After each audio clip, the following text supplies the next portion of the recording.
सो आज के हमारी इस वीडियो में हम एक्सप्लेन करने वाले हैं हॉलीवुड की मूवी द ग्लास हाउस को, जो कि 2001 में रिलीज हुई थी और जिसे डायरेक्ट किया है डेनियल सेकहेम ने। इसकी IMDb पर रेटिंग है 5.8 आउट ऑफ 10। इस मूवी की स्टोरी एक ऐसे बच्चे की है जो कि अपने माता पिता को खो देते हैं और जब अंकल आंटी के पास वो होते हैं तो अंकल आंटी जायदाद में मिले पैसों का से उनका नाजायज फायदा उठाते हैं। और आगे हम देखते हैं कि कैसे वो दोनों बच्चे अपनी इस जायदाद में मिले हुए पैसों को बचाते हैं और कैसे अंकल आंटी उन पर जुल्म करते हैं। तो चलिए बढ़ते हैं अपनी वीडियो की तरफ। मूवी स्टार्ट होती है और हमें रूबी को दिखाया जाता है जो अपने दोस्तों के साथ हॉरर मूवी देखने गई थी और जब वो फिल्म देखकर घर वापस आती है तो उसे खबर मिलती है कि उसके पेरेंट्स का कार एक्सीडेंट में मौत हो गई। रूबी को कुछ समझ नहीं आता कि वो कैसे रिएक्ट करे। वो इतनी छोटी है और ऊपर से उसका भाई जो कि उससे भी छोटा है और उसकी एक बात नहीं सुनता। अब इनकी देखभाल कौन करेगा। फिर इसके बाद सारा काम खत्म होने के बाद उनके अंकल आते हैं और कहते हैं कि अगर किसी चीज की जरूरत हो तो मुझे बताना, मैं हमेशा तुम दोनों के साथ रहूंगा। फिर रूबी कहती है कि मैंने इससे पहले आपको कभी नहीं देखा तो मैं आप पर कैसे भरोसा करूं। और ये कहकर रूबी वहाँ से चली जाती है। फिर घर पहुंचकर लॉयर आते हैं और उन दोनों को वील पढ़कर सुनाते हैं जो कि उनके पेरेंट्स ने कई सालों पहले लिखी थी। इस वील के मुताबिक दोनों के पेरेंट्स इनके लिए ढेर सारे पैसे छोड़ गए थे। रूबी जानना चाहती है कि अमाउंट कितना है तो लॉयर उसे बताने से इनकार कर देता है और ये जरूर कहता है कि दौलत इतनी है कि तुम दोनों की लाइफ बड़े आराम से कट जाएगी। फिलहाल तुम दोनों एजुकेशन पर ध्यान दो और वील के मुताबिक तुम दोनों को जहाँ तुम्हारे पेरेंट्स के भाई रहते हैं उनके यहाँ रहना होगा। वो तुम्हारी गार्जियन होंगे और तुम दोनों की वही देखभाल करेंगे। इस तरह वील के मुताबिक इन दोनों को अंकल के यहाँ भेज दिया जाता है। समय समय पर सरकार की तरफ से इन्हें विजिट किया जाएगा और किसी तरह की प्रॉब्लम तो नहीं है कि ये भी देखा जाएगा। लेकिन क्या ये सब कुछ इतनी आसानी से हो जाएगा। और पहले दिन जब दोनों का ग्लास कपल से सामना हुआ तब दोनों बड़े शरीफ पेश आ रहे थे। इसी बात पर रूबी को शक होता है लेकिन अब वो कुछ ज्यादा नहीं कहती। घर के अंदर दोनों को एक रूम दिया जाता है। ग्लास कपल का कोई बच्चा नहीं होता। इन दोनों ने फिलहाल रूबी और इसके भाई को कबूल कर लिया लेकिन इनके अतीत से बहुत सारी चीजें सामने निकल कर आने वाली है। रूबी का भाई हमेशा वीडियो गेम में बिजी रहता है और उसे रोकने वाला कोई नहीं, उसे पढ़ाने वाला भी कोई नहीं और इनके एजुकेशन के लिए इनके फंड से ग्लास फैमिली ने $3000 निकाले और उनका एडमिशन किसी छोटे मोटे स्कूल में करा दिया। इस तरह ये सारे पैसे हड़पने लगे। एक रात को जब रूबी सोकर उठी तो उसे कुछ आवाजें आने लगी खिड़की के पास। जैसे ही वो गई तो आवाज एरन और टैरी की थी। वो दोनों किसी बात पर आपस में उलझ रहे थे। ऐसे में रूबी को यहाँ पर अनसेफ लगने लगा था। रूबी जब स्विमिंग पूल में नहाने जाती तब टैरी वहाँ आ जाता और रूबी जल्दी से बाहर निकलती और टैरी उसे ऊपर से नीचे तक निहारने लगता। फिर उसे कपड़े पहनने के लिए कहता और फिर कुछ दिनों बाद टैरी ने रूबी से कहा कि चलो मैं तुम्हें डिनर पर ले चलता हूँ, लेकिन रूबी मना कर देती है। टैरी कहता है कि मैं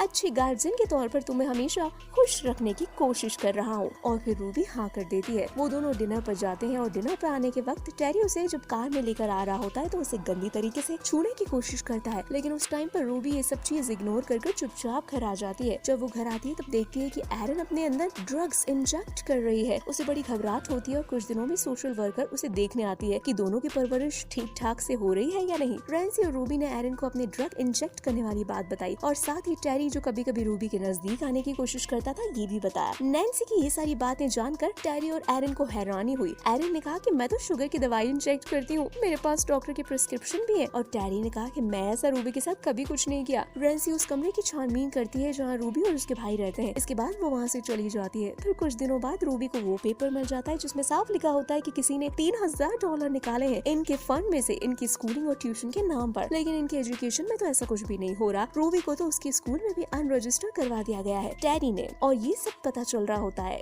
एक दिन रूबी ने टैरी को फोन पर बात करते हुए सुना कि टैरी कर्ज में डूबा हुआ है। लोन शॉप के द्वारा लोन शॉप वो होते हैं जो हाई इंटेंसिटी के साथ कड़ी शर्तों पर लोन देते हैं और लोन ना चुकाने पर घर के सामान, गाड़ियों और जो भी उनके हाथ लगता है उसे उठा कर ले जाते हैं और यहाँ तक कि उन लोगों को मार भी देते हैं। अब टैरी और एरन की नजर उन पर $4 मिलियन पे है जो रूबी को मिलने वाली है। रूबी को इस बात पर शक होने लगता है कि उनके पेरेंट्स की डेथ में टैरी और एरन का हाथ है। उनके पेरेंट्स एक्सीडेंट जिस कार में हुआ था वो टैरी की थी और वो car BMW second hand car showroom में पड़ी है। टैरी पर लोन शार्क से लोन चुकाने का प्रेशर इतना ज्यादा हो चुका था कि उसे अब फाइनेंशियल अथॉरिटी से कांटेक्ट करना पड़ता है। लोन चुकाने के लिए वो यहाँ भी उसे असफलता हाथ लगती है। अथॉरिटी की कुछ शर्तें होती है कि क्या टैरी लोन को चुका पाएगा। रूबी का अब ग्लास कपल पे से शक यकीन में तब्दील होने लगता है। तब उसे अपने और अपने भाई को इनके चंगुल से बचाने का तरीका ढूंढना होता है। उसने भागने का प्लान बनाया और टैरी की कार लेकर उसमें रेड को लेकर वहाँ से भागने की कोशिश करती है लेकिन रास्ते में पुलिस उसे रोक लेती है और उसकी ड्राइविंग लाइसेंस की डिमांड करती है। रूबी के पास ड्राइविंग लाइसेंस नहीं होता और फिर रेड और रूबी मिलकर पुलिस के सामने इधर उधर की बातें करने लगते हैं। तभी ग्लास कपल वहाँ पहुँच जाते हैं और उन्हें ले जाते हैं। घर पहुँचकर टैरी रूबी को उसके कमरे में ले गया और एरन ने रेड को दूसरे कमरे में बंद कर दिया। इसके बाद टैरी रूबी पर वायलेंट हो गया और उसे जमीन पर लटाकर मुंह दबाते हुए कहा कि दोनों में से अगर एक मर भी जाए तो भी वो दौलत हमें मिल जाएगी। रूबी हेल्प के लिए चिल्लाने लगे, लेकिन एरिन इंजेक्शन के साथ आई और उसमें ड्रग्स मिलाकर रूबी के शरीर में इंजेक्ट कर देती है और रूबी बेहोश हो जाती है। इसके बाद टेरिन ने कहा कि एरिन, हमें रूबी से छुटकारा पाने के लिए इसे खत्म करना होगा, नहीं तो हमारी पूरी प्लानिंग पर पानी फिर जाएगा। अभी फिलहाल एरिन ने कुछ नहीं कहा और अब उनके अंदर गिल्टी ने घर करना शुरू कर दिया। वैसे भी वो अपनी लाइफ से दुखी है, लाइफ में ज्यादा खुशी मिली नहीं है और सारी उम्र ड्रग इंस्पेक्ट करते करते बिता दी। फाइनली उसने अपने आप को ड्रग ओवरडोज से मार डाला। टेरी ने जब ये सब देखा तो वो गुस्से में पागल हो गया। उसने रूबी को रेड और बेसमेंट के घर में बंद कर दिया और साथ ही गैराज से पड़ी गाड़ी भी बाहर निकाल दी ताकि दोनों इसे लेकर फिर से भागने का प्लान ना बना सके। इतने में लोन शॉप वाले आते हैं। उन्होंने पैसे की डिमांड की।